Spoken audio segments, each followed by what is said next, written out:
Selamat berjumpa kembali bersama saya dalam acara Serambi Religius. Masih dari dataran Kota Karang, Kupang, Nusa Tenggara Timur. Saya menyapa ibu bapak, saudari-saudara sekalian. Semoga Tuhan memberkati kita semua. Dalam nama Bapa dan Putra dan Roh Kudus. Amin. Ibu bapa, saudari-saudara umat beriman yang terkasih dalam Yesus Kristus, hari ini Gereja Katolik merayakan Hari Raya Santa Perawan Maria Berduka Cita. Bacaan Injil yang akan kita renungkan diambil dari Injil Yohanes bab 19 ayat 25 sampai dengan 27. Dan dekat salib Yesus berdiri ibunya dan saudara ibunya, Maria istri Kleopas dan Maria Magdalena. Ketika Yesus melihat ibunya dan murid yang dikasihinya di sampingnya, berkatalah ia kepada ibunya, "Ibu, inilah anakmu." Kemudian katanya kepada murid-muridnya, "Inilah ibumu." Dan sejak saat itu, murid itu menerima dia di dalam rumahnya. Demikianlah Injil Tuhan. Terpujilah Kristus.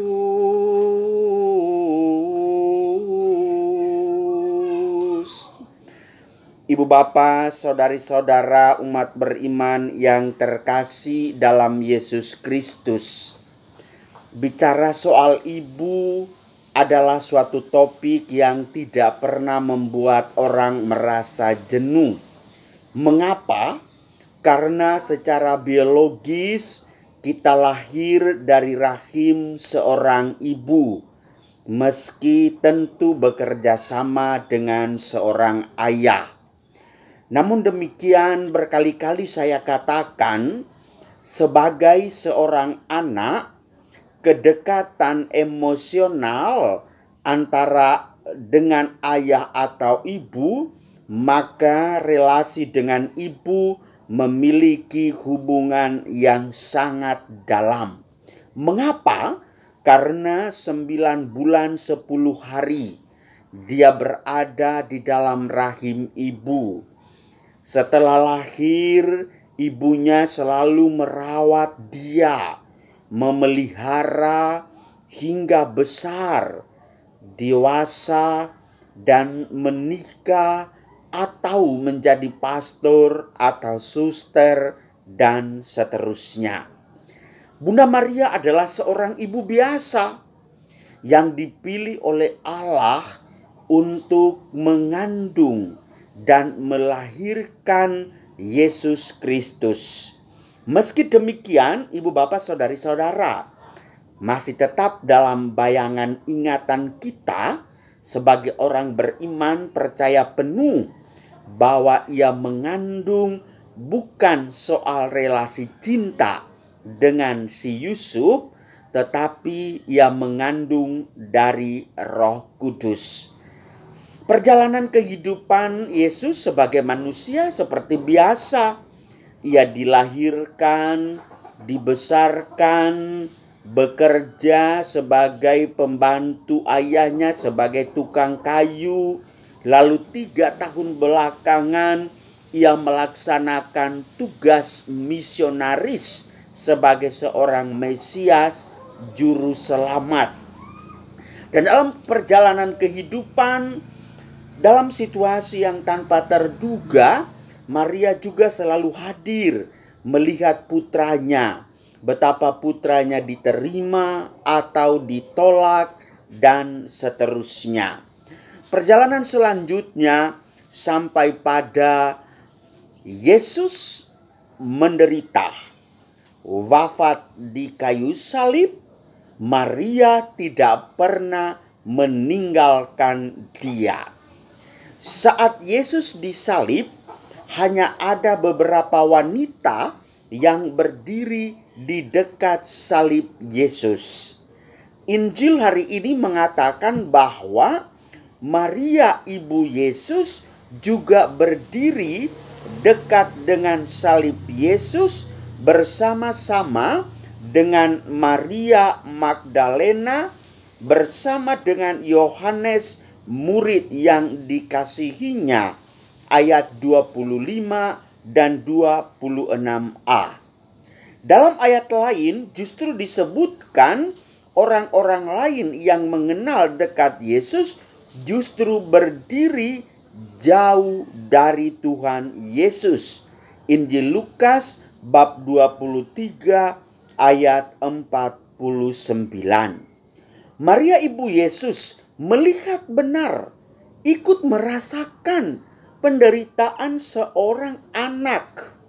Bahkan luka-luka dan darah pada tangan dan kakinya, serta luka akibat mahkota duri di kepalanya dilihat dan diperhatikan sungguh oleh Maria ibunya. Maria ibu Yesus pastilah tidak tahan melihat penderitaan anaknya itu. Tetapi karena ia tahu bahwa Yesus memang harus mati, maka ia pun menahan segala sesuatunya.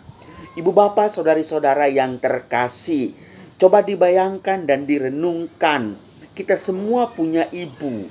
Dan bagi kaum ibu, kaum perempuan yang mendengarkan renungan saya ini, silakan Anda melihat bagaimana nanti anak-anak kamu dalam perjalanan kehidupan selanjutnya ikut merasakan sukacita, juga ikut merasakan duka cita. Meskipun anakmu itu mengalami sesuatu hal yang mengundang kamu duka cita yang mendalam, tetapi seperti Maria harus menahan, karena pasti ada rencana Tuhan yang paling indah bagi sang putranya.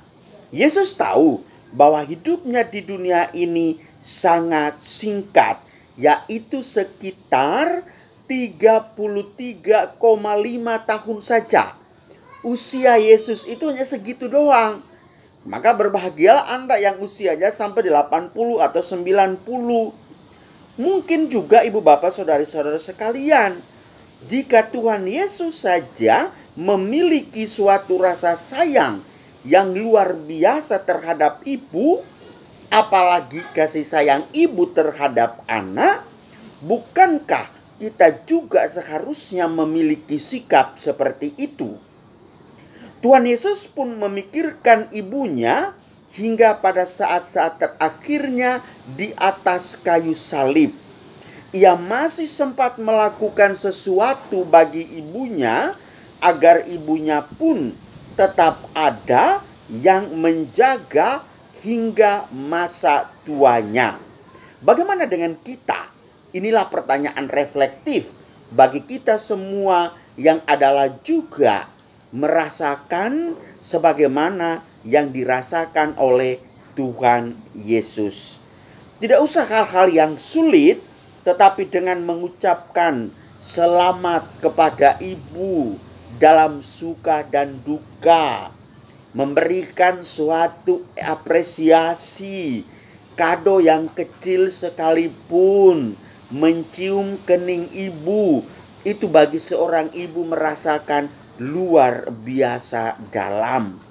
Maka berbahagialah saudara-saudari yang masih memiliki ibu, hormatilah ibumu itu, karena ibumu ikut merasakan suka dan duka dalam kehidupan putra-putrinya.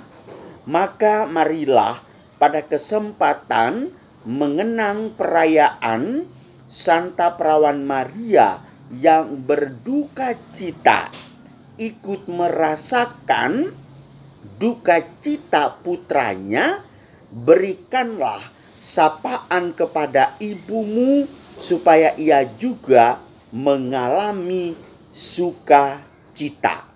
Dan saudari-saudaraku datang menyapa ibu, memberikan kecupan kepada ibu. Bagi kita yang tinggal berjauhan dengan ibu, saya sangat yakin hal itu sudah merupakan suatu sukacita bagi ibu kita.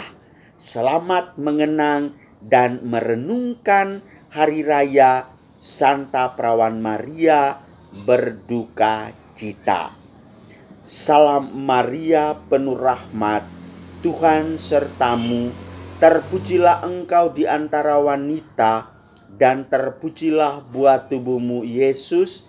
Santa Maria Bunda Allah, doakanlah kami yang berdosa ini sekarang dan waktu kami mati. Amin. Dalam nama Bapa dan Putra dan Roh Kudus. Amin.